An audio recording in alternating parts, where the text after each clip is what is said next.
My name is Lauren Bennett. I'm 32 years old, and for the past 5 years, I've been the family ghost they pretend doesn't exist. No invitations, no calls, no seat at the Thanksgiving table, just silence and edited group photos where I'm conveniently cropped out. I told myself I'd never go back to Seattle, never step foot inside the house where my opinions were inconvenient, and my absence made their lives easier. But then, a letter arrived. From Esther, the only person in that house who ever treated me like I mattered. Inside was a message written by my father, weeks before he died. One line hit me like a punch. "You're the only one I trust with the truth."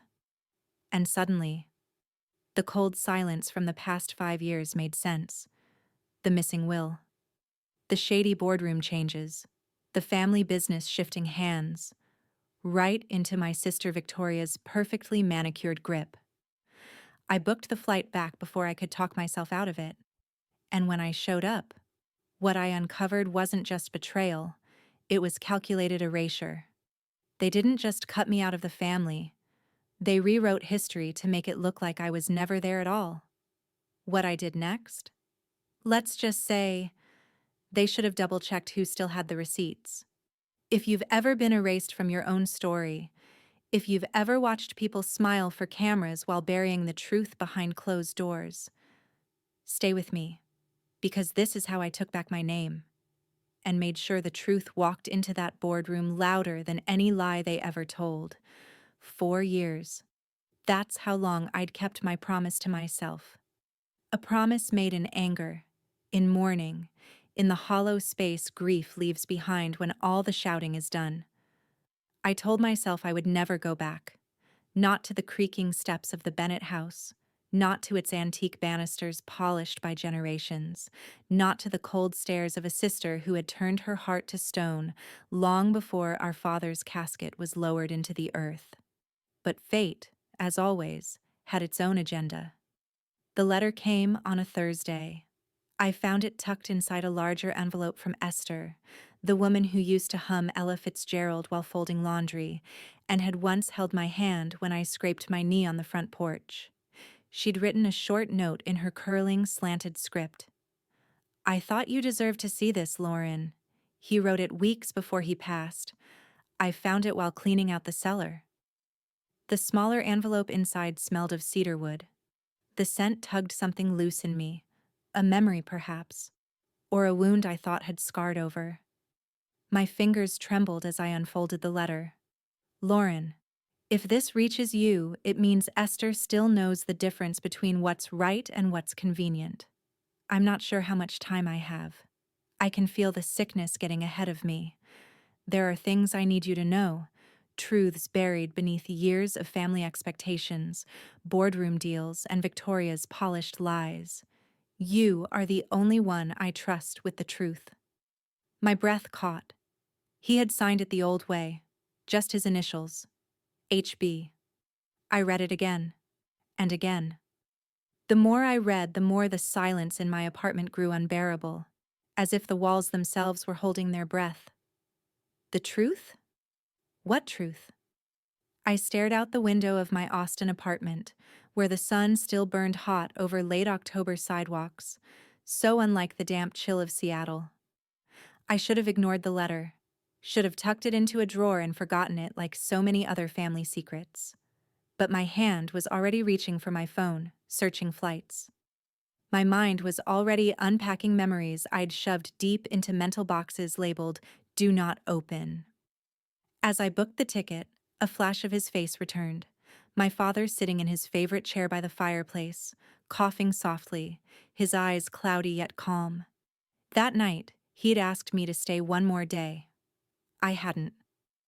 The plane landed 2 days later, cutting through thick gray clouds that blanketed the city in a muted hush. The taxi ride from the airport passed streets I used to know like the back of my hand, now unfamiliar in their modernness, like strangers dressed in old names. My fingers clutched the letter, folded neatly in my coat pocket. Esther hadn't changed much. Her embrace was warm but hesitant, like she wasn't sure I'd stay long. She served me tea without asking and filled the silence with simple, safe conversation. I asked about the house. She's still running the show, Esther had said, meaning Victoria. Renovated the kitchen, installed a wine cellar. Everything's glass and marble now. Looks like a hotel lobby. Of course she had. Victoria always wanted the house to reflect her image, pristine, curated, and just impersonal enough to keep anyone from guessing what lay beneath. Later, in a moment between silence and civility, Esther added, "Your father, he wasn't himself those last months. There were pressures. You should have seen the way Victoria hovered." I didn't respond. I didn't have to. That evening, I stood outside the house I once called home. The same brass doorknob, same stained glass window above it. The porch light flickered faintly, casting long shadows onto the familiar cracked steps. My hand hovered over the doorbell, fingers trembling. Not from the cold, from everything that might be waiting behind that door. Lauren stands in front of the door of the old house. Her hands are shaking as she is about to ring the doorbell. The Thanksgiving dinner invitation never came, but the photos did. It started with a notification on my phone, one of those passive-aggressive nudges from an old acquaintance who probably hadn't realized I wasn't supposed to see it. A picture. The Bennett Thanksgiving spread, tagged with champagne emojis and words like gratitude, legacy, and family first. There they were. Victoria, in a cream silk blouse that probably cost more than my rent. Andrew, smiling too wide beside her, his arm around our mother. Evelyn, perched at the head of the table like royalty. 3 chairs at the table, none for me. The table itself was long, lacquered, set with crystal glasses and gold-accented plates. Someone had placed heirloom candlesticks from my grandmother's collection right in the center, as if history had a place here. It didn't. Not mine, anyway. I didn't breathe for a moment. My eyes kept returning to the empty spot where a 4th chair should have been, where he used to sit. My father. The only person who ever made me feel like I belonged. Even when I didn't speak the language of ambition and mergers, the rest of them seemed born into. Victoria always said I wasn't strategic enough to deserve a seat at the table. Turns out, she meant that literally. The phone buzzed again. A call from an unlisted number. I almost didn't pick up. "Lauren," my mother's voice came through, flat and tight. "Don't overreact. It was just dinner. Just dinner." "You could have called," I said, surprised at how steady my voice was. "There was no need to make things complicated. You and Victoria don't get along, and Andrew didn't want tension." "Tension," I echoed. "So the solution was to pretend I don't exist?" A pause. Then, the nail in the coffin. "You've always been sensitive, Lauren. That's not a quality the company, or this family, can afford right now." That's when I knew. This wasn't just personal. It was strategic, calculated. They weren't punishing me for leaving. They were erasing me. I ended the call before she could say anything else, and sat in the silence of my borrowed apartment, feeling it all boil up. Rage, betrayal, the dull ache of being discarded like an outdated spreadsheet. I poured myself a glass of water with hands that wouldn't stop shaking. Then I reached for Esther's envelope again. Inside, beneath the letter, was a second folded document, photocopies of a company asset sheet. Bennett and Company Holdings, LLC. The title alone made my skin crawl. I hadn't thought about the company in years, not since I walked away from the first 2 years of seed work. Cold pitches, messy spreadsheets, collateralized risk tables. Work that I did. Work that no one remembered. On paper, anyway. But something in these documents didn't sit right. Percentages that didn't match what I remembered. Asset transfers dated 2 months before our father passed away. Victoria listed as sole beneficiary, with a suspicious line marked "Transfer ratified by special agreement." My name was nowhere. I scanned it again, and again. My father never would have signed this willingly. Not without talking to me. Not unless he was pressured. Or worse, deceived. I clicked on the video again, the one attached to the photo post. Victoria's voice rang out sharp and clear, slicing through the static with a laugh I hadn't heard in years. Only real heirs sit at this table. The room laughed with her, even Andrew, whose smile didn't quite reach his eyes. That was it. I grabbed my phone, scrolled past familiar numbers, and paused on one I hadn't used in years. It rang twice before directing me to voicemail. I didn't hesitate. "I need to see the original will. I'm not leaving this city until I do." "The original will was never filed," the paralegal said. Or, "Someone removed it." The words echoed in the stale air of the 14th floor office, bouncing off file cabinets and dust-laced blinds that hadn't been opened in years. I stood frozen, trying to make sense of what I'd just heard, while James Lee adjusted his glasses and kept his eyes fixed on the computer screen. "Are you sure?" I asked, though I already knew the answer. He didn't look at me. "The only will on file is a revised version submitted in January, signed electronically. Sole beneficiary listed, Victoria Bennett." A pause. A coldness crept into the corners of the room. It was the kind of silence I'd grown up with, one where truth tried to hide behind protocol and paper. My father used to say, "Don't trust paper trails. Trust the people who protect them." I never fully understood it until now. James scrolled through the firm's internal system, eyes darting between folders. "We used to keep physical backups too. Let me check the archive records." He stood and led me down a narrow corridor lined with rows of locked drawers. Some were labeled by year, others by client initials. The place smelled of must and stale printer ink, Seattle history buried in manila folders. He opened one drawer with a soft click, and after a moment of digging, pulled out a slim beige folder. Inside was a printout of a digital record. My heart skipped. At the top, Will Bennett L. Final.pdf date, December 8th, 2023. Location, internal, legal drafts. My father died 3 weeks later. James flipped the page, his brows knitting. "It says here the document existed. It was stored under our internal pre-execution directory. There's no record of it being voided." "Then where is it?" I asked. He didn't answer right away. Instead, he turned back to his desk, typing faster now. A few clicks later, the screen displayed a string of entries, file activity logs. "There," he said, pointing to a timestamp.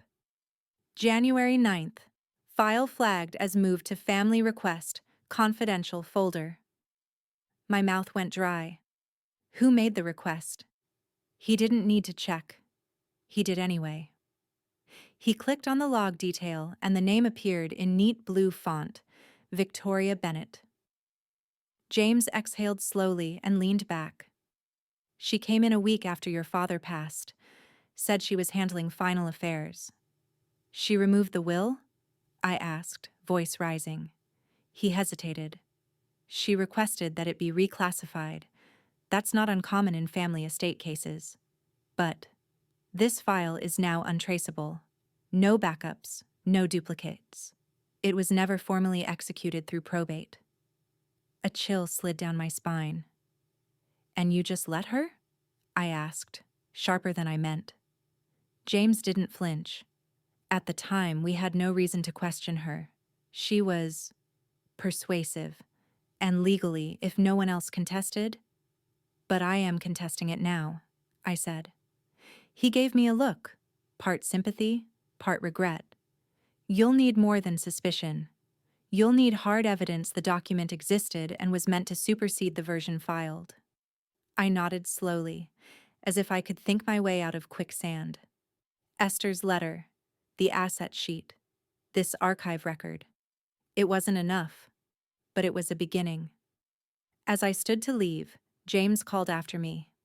"Ms. Bennett, if I find anything else, I'll let you know." I turned at the door. "Why?" I asked. His expression didn't change, but his voice softened. "Because I remember your father, and this doesn't feel like something he would have wanted." Lauren asks, "Who requested it?" James replies, "Victoria Bennett." His study smelled like him. Whiskey, old paper, and stubbornness. The door creaked as I slipped inside, closing it behind me with a quiet click. The hallway was dark, silent except for the faint hum of security lights outside. I hadn't meant to come back here. Not tonight. But Esther's words echoed louder than reason. "Everything you need is where you used to sit." I made it past the downstairs alarm system by flashing a confident smile at the new house guardian, some poor temp who barely glanced up when I told him, "Victoria's sister, just checking on something upstairs." He didn't ask for ID. He didn't know I hadn't had a key to this place in years. The office hadn't changed. Walnut shelves lined the walls, still crammed with ledgers, business books, and a framed photo of our family from a decade ago, before the cracks in the foundation started to show. My father's desk sat in the center, polished to a shine but untouched by time. I walked over and ran my fingers across its surface, half expecting to hear his voice. "Sit. Speak your mind. Or stay quiet. But don't waste my time." My old chair was tucked beneath the left corner of the room. It still creaked when I pulled it out. I sat down, heart pounding. Then I reached beneath the cushion. It took seconds. My fingers brushed against something hard, metallic. I pulled it free. A small black USB drive. No label. My breath caught. Back in my rented apartment, I connected it to my laptop, adrenaline making my hands clumsy. There were only 2 files. The first, will draft Lauren unsigned .pdf. I opened it. My father's words hit me like thunder. "To my daughter Lauren, I entrust majority shares of Bennett and Company in recognition of her foundational contributions, integrity, and vision. She is to hold voting rights exceeding 51%. It wasn't signed, not filed, but it was real. The second file, a short video, grainy but audible. I clicked play. The footage was from a corner angle, his office, the one I'd just been in. My father stood near the bookshelf, his voice raised but controlled. "I said no, Victoria. There are lines we don't cross. You're crossing every one of them." Victoria's reply was colder than frost. "This company is mine now. You gave up the right to change anything when you got sick." "I'm still your father," he snapped. "And I'm your successor," she countered. He stepped closer to her, voice low but fierce. "If you go through with this, you're out of the family." Silence followed. Then the video cut off.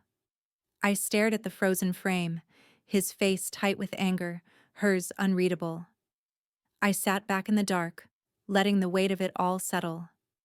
I had proof now. Not enough for a court, maybe, but enough for me. Enough to know that he had tried to protect me, even when I wasn't there to fight for myself. My phone buzzed. "Esther." I answered on the second ring. "You found it?" she said. No greeting, no small talk. "You knew all along?" I asked. There was a pause, a long one. Then, in a voice etched with something deeper than guilt, she said, "I knew, but I needed you to prove you still care."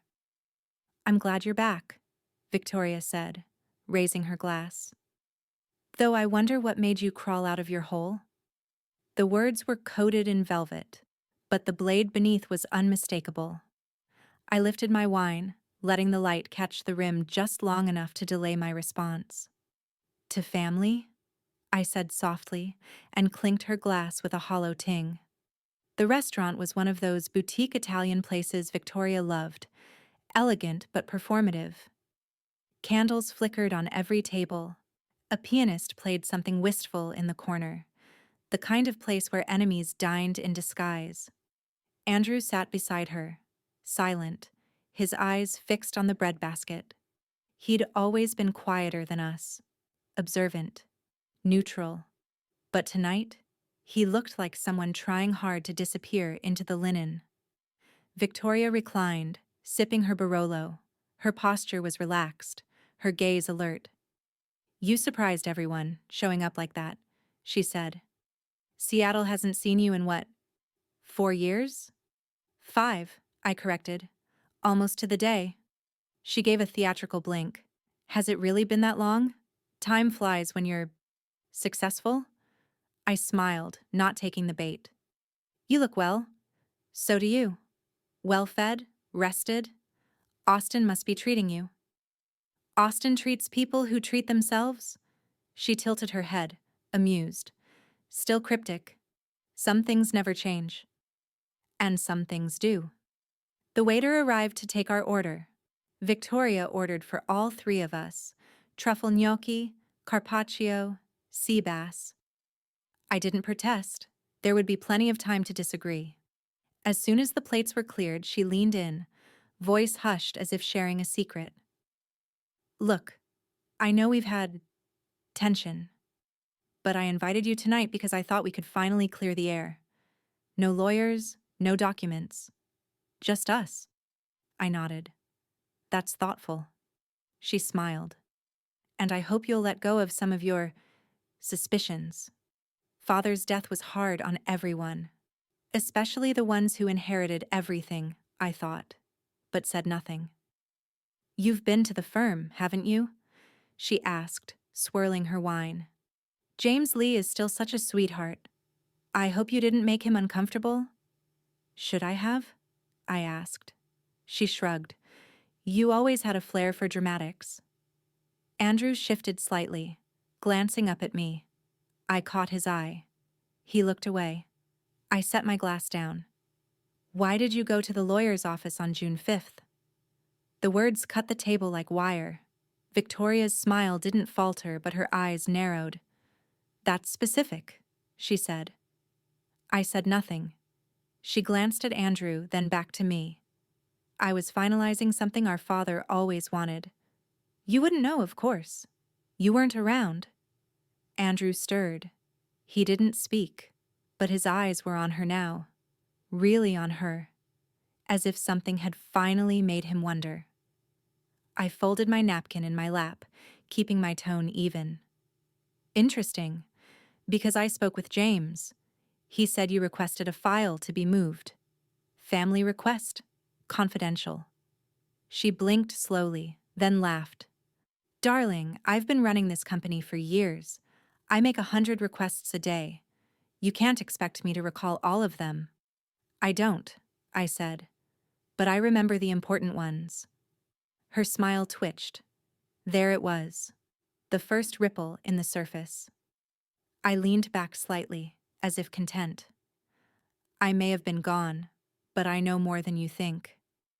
Mr. Reynolds never deleted your father's name from his files. He just waited for someone to ask." The receptionist had whispered those words as she led me down a narrow corridor lined with books older than either of us. The law firm was tucked into a quiet block in old Seattle, a stone building that smelled like aged mahogany, ink, and rain.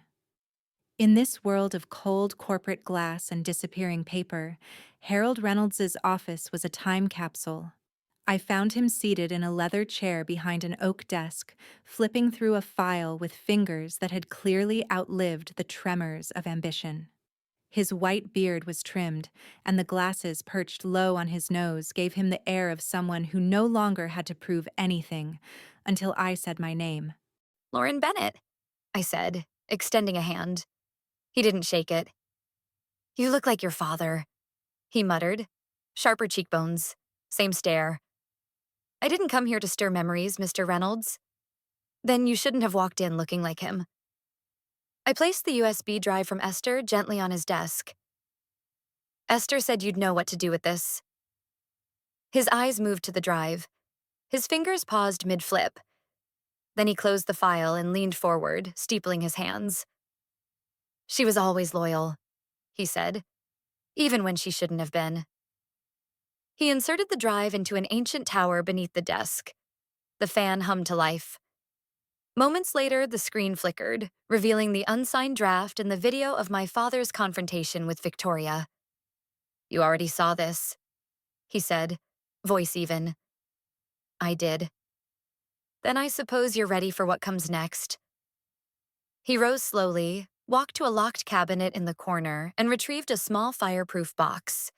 With deliberate care, he placed it between us, opened it, and slid out a document enclosed in a yellowing plastic sleeve. This, he said, is the last signed and witnessed will your father created. Unfiled, undisclosed, but binding. My breath caught. He unfolded the document and placed it before me. There was my father's looping signature. 2 witness lines signed by names I vaguely remembered from board meetings long ago. To my daughter, Lauren Bennett, it read, I leave 60% of Bennett and Company holdings, provided that a minimum of 5% of annual profit is directed to nonprofit ventures focused on community development. A sob rose in my throat but didn't surface. He believed in the idea of wealth with responsibility. Harold said softly. You reminded him of that. I nodded, unable to speak. There's one more thing. He slid over a second USB key. Sleek, silver, newer. Victoria recorded every private meeting your father had in his last month, he said. She thought she was covering herself. She didn't realize one of those files would be her undoing. He clicked the file open. My father's voice filled the room. She's charming, Harold, I'll give her that, he said bitterly. But charm doesn't build legacies. Victoria will destroy this company the moment she thinks it no longer serves her. If anything happens to me, if she gets her way, give this to Lauren. Silence. Then Harold clicked the file closed. Your father trusted me more than he should have, he said quietly.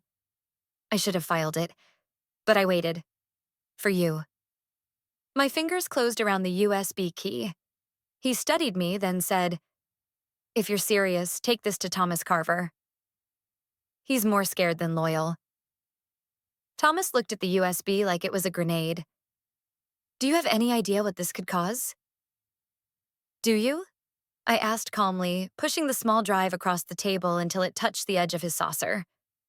The coffee shop in Pioneer Square was almost empty, save for a couple of tourists thumbing through brochures and a barista humming something from the 90s. Outside, the shriek of a passing train sliced through the stillness. Inside, time held its breath. Thomas didn't touch the USB. He stared at it like it might explode. I thought Harold Reynolds was retired, he said finally, eyes still fixed on the device. He was, until last week. He sighed and rubbed his temples. You know Victoria's already threatened legal action against anyone who questions the current will. Then she must be very afraid of the truth. He looked at me, really looked for the first time in years.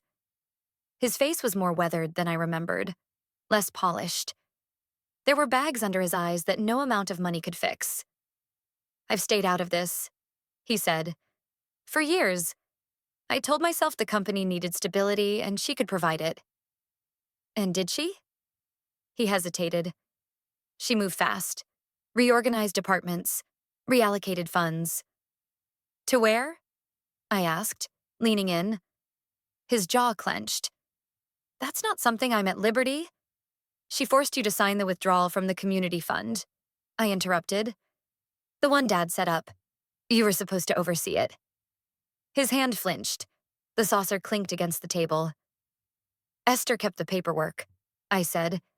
She knew you weren't part of the problem, Thomas, but you've been quiet for too long. The waitress came by and refilled our coffee. He didn't thank her, just sat there, staring at the swirl of cream dissolving in the cup. I trusted your father, he finally said. When he was in the hospital, I visited him. He said something then I didn't understand. Until now. What did he say? He said, the only thing weaker than fear is loyalty without courage. I think, I think he knew I wouldn't stand up to her. I let the silence settle before speaking. You don't have to follow me. Just follow the right path. He looked down at his hands. They trembled slightly. Then, without a word, he plugged the USB into his laptop. He watched the video, all 10 minutes of it, without blinking. He read the will. He scrolled through the file directory Harold had compiled. When he finally spoke, his voice was low and even. Victoria always thought I had no backbone, he said. Today, she'll know she was wrong. I felt something shift. Not loudly. Not like a door slamming. More like the subtle turning of a key. He reached for his phone and typed out a short message. The screen flashed once, and then he locked it. Send me the file, he said. I'll bring it to the next board meeting. This merger is more than just dangerous. It's a massive tax evasion scheme. Thomas's voice cut through the fluorescent silence of the financial records room. We stood shoulder to shoulder before the enormous wall monitor, the light from spreadsheets and balance sheets casting flickers of green and red across his face. My pulse thudded in my ears, but my eyes remained on the screen, on the column labeled Victory Trust LLC. We had been at it for hours, pulling transaction records, charting out anomalies, and comparing files from before and after my father's death. Most of it was dense, dry accounting, but hidden within was a serpentine trail of inconsistencies, numbers that didn't line up, funds that shouldn't have moved. Victory Trust LLC, a Delaware-based entity, no official tie to Bennett Holdings. Yet nearly $2.7 million had flowed into it from our internal reserve fund, one meant for community development, the same fund my father had fought to protect. I clicked another tab. There, highlighted in pale yellow, was the proof. Scheduled transfers labeled Operational Overhead, timed to coincide with Victoria's private meetings during the merger talks. She did this under everyone's noses, I murmured. She did this because she thought no one would notice, Thomas corrected, dragging the cursor to a side folder. Until now. He turned away to grab a stack of files. Audrey Kim stepped in then, tall, lean, her blazer creased as though it had just come out of storage. Her expression was tight, but her eyes were fire. "You're sure this is all of it?" she asked. "I've double-checked the ledger 6 times, I said, handing her a printout. Your name came up. Expense review report. April 2023. You flagged the anomaly, then resigned. Audrey let out a short, bitter laugh. Correction. I was forced to resign. Thomas nodded grimly. I remember. The day after you submitted your concerns, Victoria restructured the entire auditing team. Audrey looked down at the spreadsheet. She used that trust to finance the merger, didn't she? But since it's not tied to Bennett Holdings directly, it bypasses both internal controls and IRS thresholds. She kept it quiet, I said, then covered it with inflated valuations and ghost invoices. We stood in silence as the data sprawled before us, rows and rows of betrayal measured in decimal points and balance transfers. Thomas stepped back and pointed to the screen. If you present this to the board, he said, his voice low but steady, Victoria will be suspended immediately. The compliance committee won't have a choice. She'll claim it was an executive prerogative, Audrey said, but the pattern's clear. No board oversight, no approval minutes, no risk disclosures. This is more than mismanagement. It's calculated, I said. I gathered the printouts, charts, cash flow diagrams, and the timeline we'd assembled. It wasn't just numbers. It was ammunition. As we walked out of the records room, the elevator chimed. I stepped in alone, cradling the folder like a weapon. The doors closed slowly. Floor by floor, the numbers lit up. 8, 9, 10, and then 11. I looked up toward the opaque glass wall of the boardroom, where silhouettes were starting to gather. My heart beat once, then again. Slow, deliberate. Let the countdown begin, I whispered. Andrew cornered me in the elevator. You think she won't see this coming? You think she hasn't already planned your funeral? His breath reeked of stale coffee and anxiety. The elevator doors had barely slid shut when he stepped in, letting the tension fill the narrow box like thick fog. His tone wasn't angry, it was desperate. A warning, maybe. Or a plea. I stared ahead, watching our reflections in the mirrored panel. You sound like you're worried for me. No, he snapped. I'm worried for all of us. You think bringing up old wills and dead men's words will fix anything? You're pulling the family into a war we can't win. I turned my head slowly, locking eyes with him. I'm not the one who declared war, Andrew. Victoria did, when she erased our father's wishes and turned this company into her playground. He laughed bitterly, rubbing the back of his neck. You don't understand how this works anymore.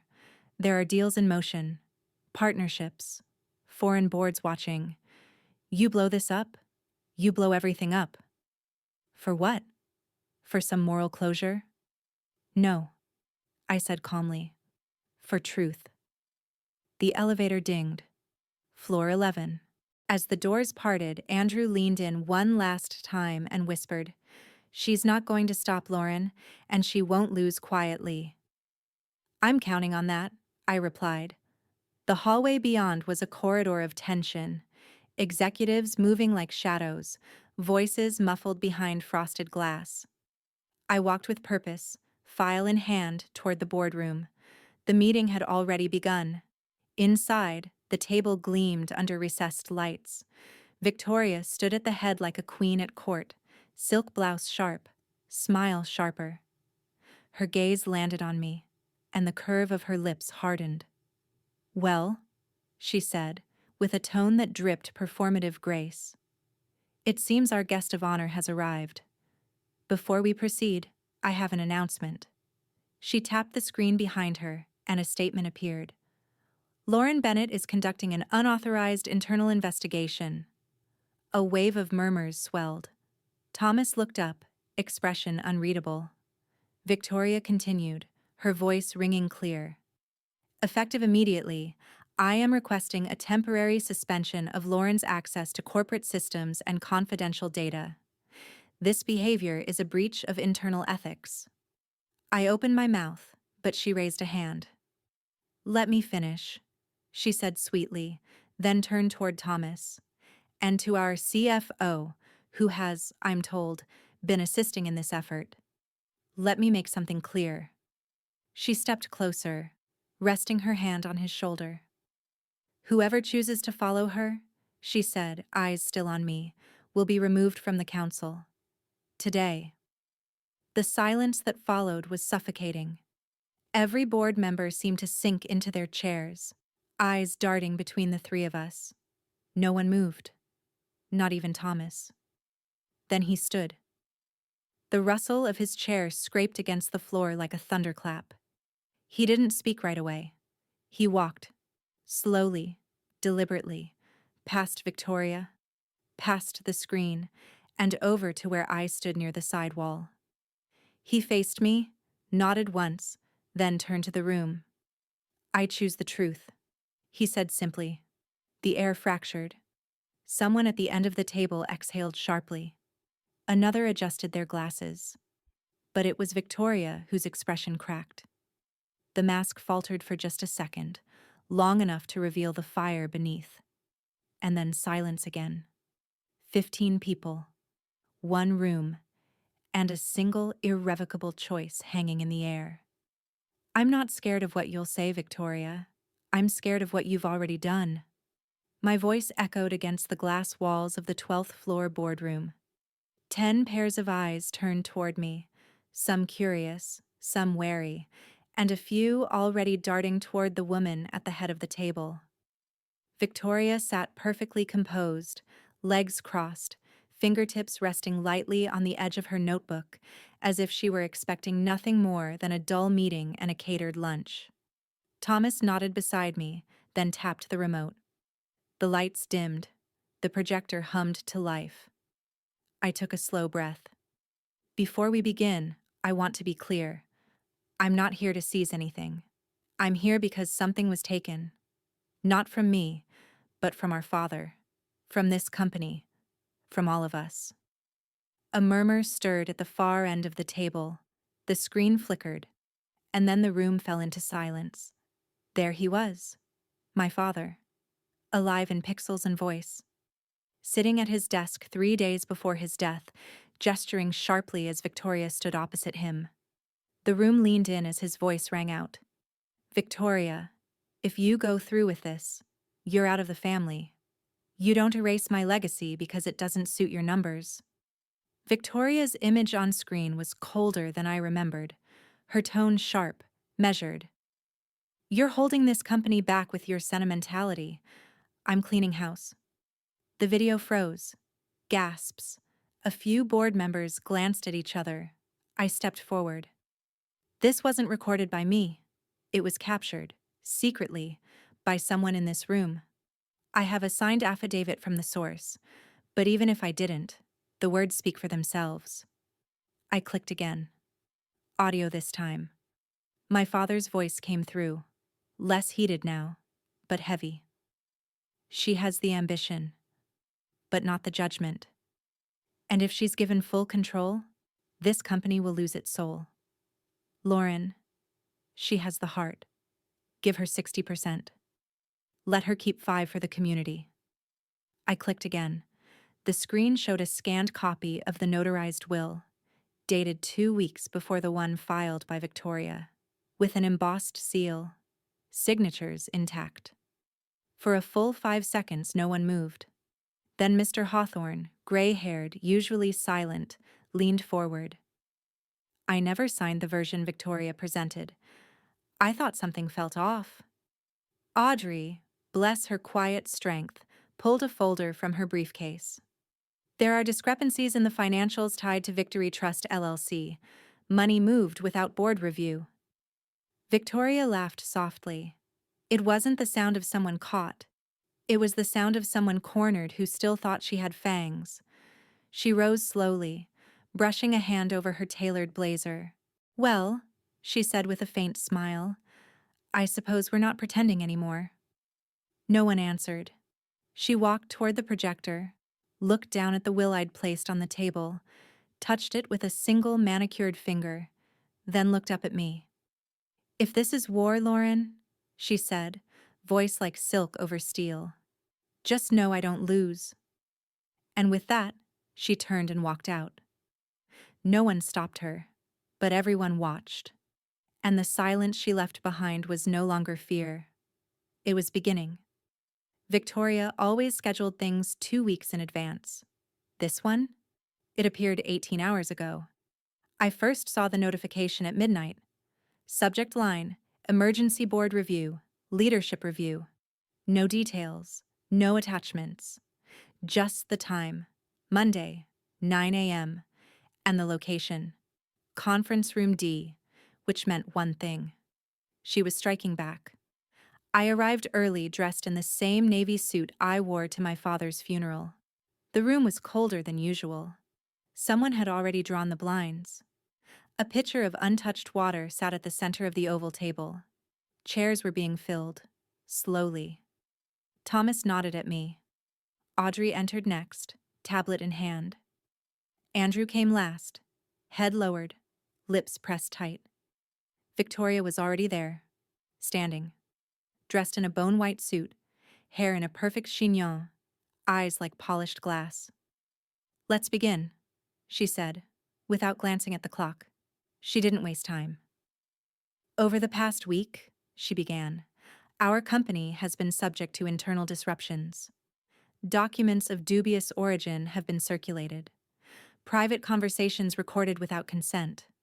Legal frameworks, questioned by individuals with no official authority. She turned to the board, arms outstretched. Let me be clear, the will presented by Lauren Bennett is not the one filed with the county. The so-called recording of Mr. Bennett is inadmissible. And the financial claims, while dramatic, are speculative at best. She paused, letting her gaze settle on each face around the table. I propose we conduct an immediate vote on the removal of all privileges granted to Lauren Bennett within this organization. Silence, until I stood. I expected this, I said calmly, which is why I brought receipts. I nodded at Audrey. She rose, connected her tablet to the screen, and projected a spreadsheet. This, she said, is the Victory Trust Fund trail. Unauthorized, off-ledger, and redirected into a shell company under Victoria's name. The numbers aren't speculative. They're verified. Then I pressed play. The room filled again with my father's voice, this time from the second recording. His tone weary, resolute. She is not ready to lead. She thinks numbers make a legacy. But legacies are built on values. If I die and she holds the reins, this house will burn from the inside out. No one breathed. Until Andrew did. He stood slowly, both hands gripping the edge of the table. I've stayed silent long enough, he said. But today, he glanced between Victoria and me. I stand with the truth. And today, that is Lauren. Victoria's eyes flashed, but she didn't move. Mr. Hawthorne cleared his throat. We need to vote. The tally began. 4 in favor of suspending Victoria. 3 against. 1 abstention. All eyes turned to Thomas. He looked down, then up, then said, without drama, in favor. The gavel fell. A soft click. But it landed like thunder. Victoria stood, silent for a beat, then smoothed her suit, picked up her tablet, and turned toward the door. She paused beside me. I may be out of the room, she whispered, low enough for only me to hear, but not out of the game. Then she left. And for the first time in years, the room didn't belong to her. She burned the files. She forgot about the cloud backup. The projector screen pulsed with soft blue light, casting long shadows across the media room. Every seat was filled. Shareholders, legal observers, and department heads. Victoria sat near the back, chin high, flanked by 2 attorneys who looked like they'd rather be anywhere else. I stepped to the front, slid the USB into the port, and took a breath. What you're about to see, I said, comes from my father's private server. A backup only one person still knew existed. Esther. The first folder opened. A clean index labeled Bennett Family Trust Archive. I didn't rush. Let the room see it load. Emails appeared first. Scans of internal memos, notes scribbled in digital ink. One showed a draft. To be amended, 60% to Lauren, 5% to Charity Trust. Another had subject line, Victoria's Pressure, May 2024. The next tab, Diary Entries. My father's words scrolled slowly across the screen. She wants the throne. But she doesn't want the weight. Lauren may be distant, but distance and disinterest aren't the same. One is strategy. The other is neglect. Murmurs behind me. Even the lawyers stopped typing. Then I cued the video file. The footage was grainy, time-stamped 4:17 p.m. June 6th. The day after he died. The room was dim, but it was clear. Victoria. Alone. Inside my father's study, ripping drawers open. She yanked files from a locked cabinet, then grabbed a lighter. One folder went up in flames. Right there, on the marble floor. The side camera, the one Esther had mentioned, caught her profile perfectly. When it ended, I turned to the audience. Harold's face blinked onto the screen via video call. Calm, grizzled, his voice even. I can confirm, he said, that the original will you received matches the version I notarized 5 years ago. The signature is authentic. The digital seal is unbroken. And I testified to that under oath once already. I'll do it again. Victoria didn't move. I took a step closer, quieter now. What are you going to refute? The signature? The backup file? Or your own memories? I let the silence stretch. A council member leaned forward, voice low but firm. "I think we're done here." Victoria said nothing. Her empire, so carefully constructed, had cracked in silence, not with screams, but with evidence. In less than 72 hours, Victoria went from CEO to absentee. The nameplate came down at 9:17 a.m. sharp. The sound it made when peeled off her office door was barely audible, more of a sigh than a snap, but somehow it echoed down the hallway. I stood across the room as two IT specialists removed her badge access, her digital signature from the internal systems. There were no protests, no press conference, just absence. A castle built on ambition without a foundation will collapse when the last brick is lost. My father had written that on a note once, folded into a book of poetry. I hadn't understood it back then. I did now. By noon, the media caught the scent. Sister dethroned, Lauren Bennett named interim head amid board shakeup. Heir returns, past unraveled. Inside the fall of Bennett Holdings' Ice Queen. Each headline sharpened the reality. Shareholders convened an emergency vote to audit the last 4 fiscal years. One of Victoria's oldest allies, Darla Wu, publicly stated, "We made mistakes. It's time for correction." Outside, cameras waited near the entrance. Thomas had the decency to shield me as we passed, but the question still flew. "Are you staying on permanently? What will happen to Victoria? Did your father really intend this?" I didn't answer any of them. At 3:40 p.m., I received a text from an unknown number.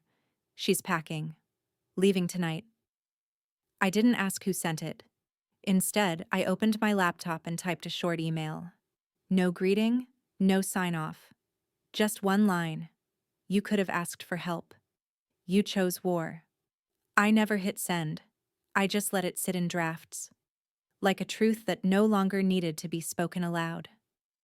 At 6:02 p.m., I signed the temporary transfer of executive control. The chair was heavier than I remembered, maybe because I never wanted it in the first place. That night, as the office lights dimmed one by one, Thomas walked in with a sealed envelope.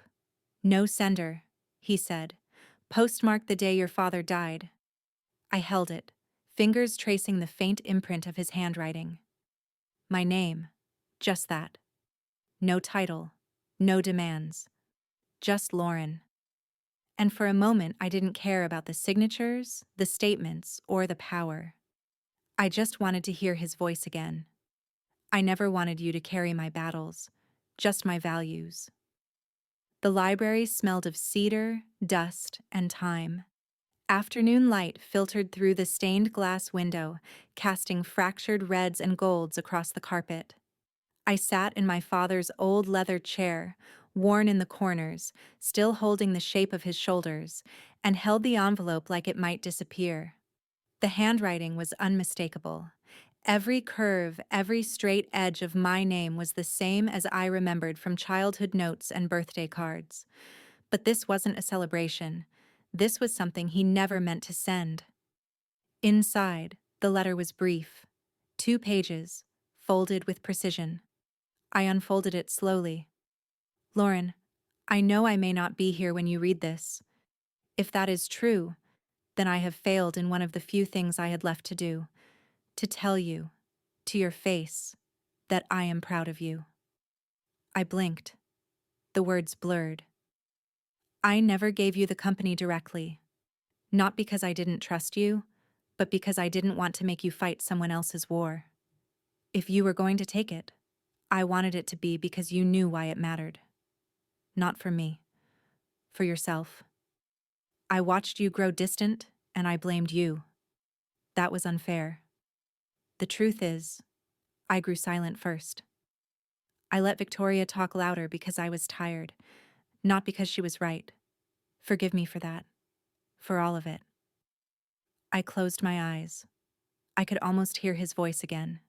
Not stern, not commanding, but weary, and finally honest. Esther's words came back to me like a quiet echo. A good father does not leave behind power, he leaves behind reasons. The final lines made my breath catch. If you're reading this, it means you found your way. And that's all I ever wanted. Not an empire, not revenge, just your own voice, standing. My hands trembled, and for the first time since returning to Seattle, I cried. Not out of grief, not even from guilt, but from the strange weight of being seen, finally, by the person I had spent my whole life trying not to disappoint. A soft knock on the door frame. Esther stood there, silent. I didn't speak. She didn't need me to. I stayed in that chair long after the light shifted. The air turned cooler, the library quieter. When I finally stood, I walked to the shelf above his desk. The photo was still there. Me at 11, gap-toothed, sitting beside him at the piano, his arm draped around my shoulder. I smiled. For the first time, not because I had won, because I had arrived. Maybe it's time to start something new. They invited me to the annual Bennett Foundation Gala. This time, the invitation had my name in gold. It shimmered under the ballroom lights, tucked into the place setting beside my glass. Lauren Bennett, honorary chair. The ink caught the light as if it had waited years to exist. The room looked the same as it always had. Grand chandeliers, crystal-lined tablecloths, 100 murmuring voices wrapped in designer suits. But the weight in the air had shifted, and I wasn't looking in from the outside anymore. Thomas was already at the bar when I entered, nodding once in quiet acknowledgement. Andrew followed a few minutes later, his tie slightly crooked, hands in his pockets. He looked lighter, less like someone waiting to be told what to do. Audrey stood near the press booth, clipboard in hand, talking to a small group of journalists. A year ago, she was ignored. Tonight, they leaned in when she spoke. I took a breath and stepped onto the stage. "My name is Lauren Bennett," I said. The microphone softened my voice but carried it clearly. "Some of you know me, some of you only thought you did." A ripple of polite laughter moved through the crowd. "I'm not here to talk about company shares or boardrooms," I continued. "I'm here because this foundation was built in my father's name, and if he taught me anything, truly, it's that legacy has nothing to do with power. It's about what we choose to preserve." I paused, looked across the room. My mother sat in the center table, flanked by donors and trustees. She hadn't spoken to me since the board vote, but now, for the first time in years, she wasn't glaring. Her gaze was steady, and as I stepped down from the podium, she rose and quietly placed her hand on my shoulder. She didn't say a word, but she didn't have to. Afterward, as the music resumed and the clinking of forks filled the air again, a man in a navy suit approached me. "Ms. Bennett," he said, extending his hand. "We've been following the turnaround. If you ever consider expanding into Austin, we'd love to talk investments." I smiled. "Funny you mention that. I might already have something in mind." The night stretched on. I moved through conversations, smiled at flashing cameras, answered questions I once would have hidden from. This wasn't revenge. It wasn't even restitution. It was something simpler, harder earned, space. Space to be present, to be whole. I found Thomas again near the garden entrance. He was already holding 2 glasses. "Speech was good," he said, handing one to me. "Better than last year's CEO, that's for sure." "Thank you," I replied, tilting my glass in mock toast. I had better material. As I looked out over the city skyline, lights blinking across the horizon, I thought of everything it had taken to get here. Every letter, every file, every silence I had learned to survive. I raised my glass. "To justice," I said, voice quiet but unwavering, delayed but never denied. The crowd behind us continued to laugh, dance, toast, but I'd already stepped away, out of the noise, into something new. At the doorway, I turned slightly toward Thomas. "Let's talk tomorrow," I said, smiling. "There's more than one empire worth building." They erased her name from the table, but they couldn't erase her from the truth. After every lie, every locked door, justice didn't just arrive. It stood tall in gold ink and public silence. When power is used to bury the rightful, it takes more than courage. It takes persistence to dig the truth back out. Because when injustice is met with unwavering resolve, even the most polished masks begin to crack. Sometimes, reclaiming your voice means letting the world hear what silence tried to hide. Like, share, and comment your thoughts below. Type 1 if this story resonated with you, or 2 if you'd change something. We're listening.